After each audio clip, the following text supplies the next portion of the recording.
xukuumadda Soomaaliland ayaa soo gabagabaysay khilaaf maalmihii u dambeeyay u dhaxeeyay shaqaalaha gacanta ku haya dhismaha dekedda cusub ee Soomaaliland iyo sidoo kale shirkado iyagu u dhaxeeyay shirkadda qadaraaska qaatay Shifa Al-Nahda waxayna mas'uuliyiintu ay sheegeen maanta shir jiraayad oo ay si wada jir ugu qabteen xafiiska maamulka gobolka Saaxil in guud ahaanba arintaasi la soo gabagabeeyay gudoomiyaha gobolka Saaxil injineer Axmed Cismaan Xasan oo isagu halkaasi ka hadlay ayaa waxa uu yiri waxaanu maanta halkan shir uu nagu hogaaminayay wasiirka qoyska iyo horumarinta qoyska iyo shaqaalaha maayarka degmada Berbera maareey xigeenka dekedda taliyaha socdaalka xogeyaasha degmada iyo gobolka iyo madaxdii heer gobol iyo heer degmo baan goobjoog ka ahayn iyo odayadii ama guddigii shaqaalaha xirfadmaal aan wada goobjoog ku hayn aanu shir isla galay hay'adii Shifa Al-Nahda iyo DP Well oo dhameystiran aanu gaar shir wada galay arrintiina aan ku dhameysanay si afgarad oo fiican oo shaqaalihii maxaan ku shaqo joojinta sameeyayna laga bilaabo berita ay shaqadoodii ku noqdaan kadib markii aanu ka saarnay iyaga iyo shirkadii loo shaqeynayay kambaniyadii u dhaxeeyay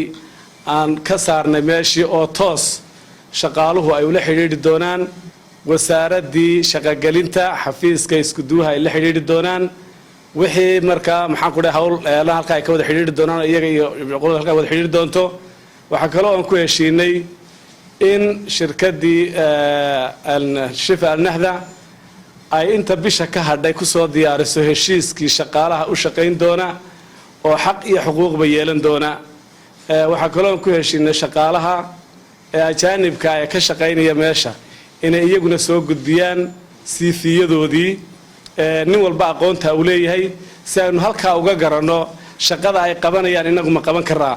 loogu cadeeyo marwahinda jaamac gaani wasiirka wasaaradda horumarinta qoyska iyo shaqagelinta qaranka Soomaaliland oo aanu yana wax ka weydiinay sida uu soo dhamaaday khilaafkaasi ayaa waxa ay tiri saacad roosir kulli maanta safar bad ku timid magaalada Berbera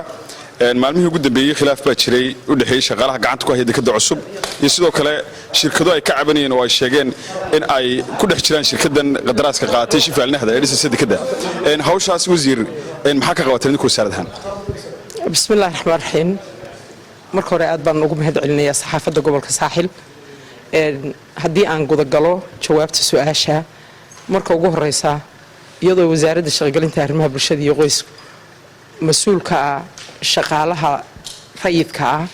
ama aan ahayn shaqaalaha dawladda isla markaana dabaqaysa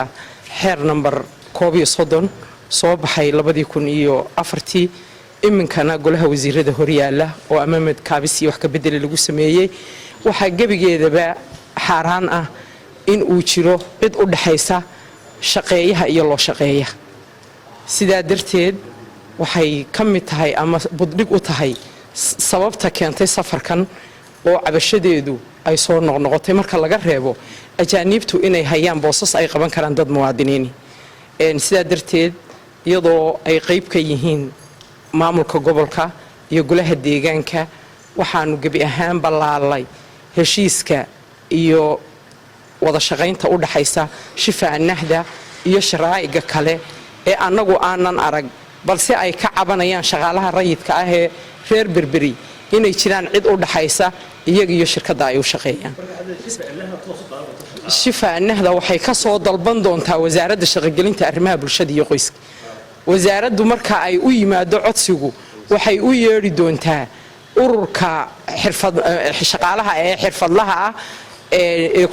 xirfadmaal ku sugan gobolka Saaxil kaas oo ay ka dalbi doonto tirada shaqaalaha ee Shifa Al-Nahda doonayso iyo xirfadaha ay kala leeyihiin sidaas ayuu kaga baxay meesha cidii gacanta saddexaad ahayd ee ku dhex jirtay Mukhtaar Cabdiraxmaan Maxamuud telefishinka qaranka Soomaaliland Berbera.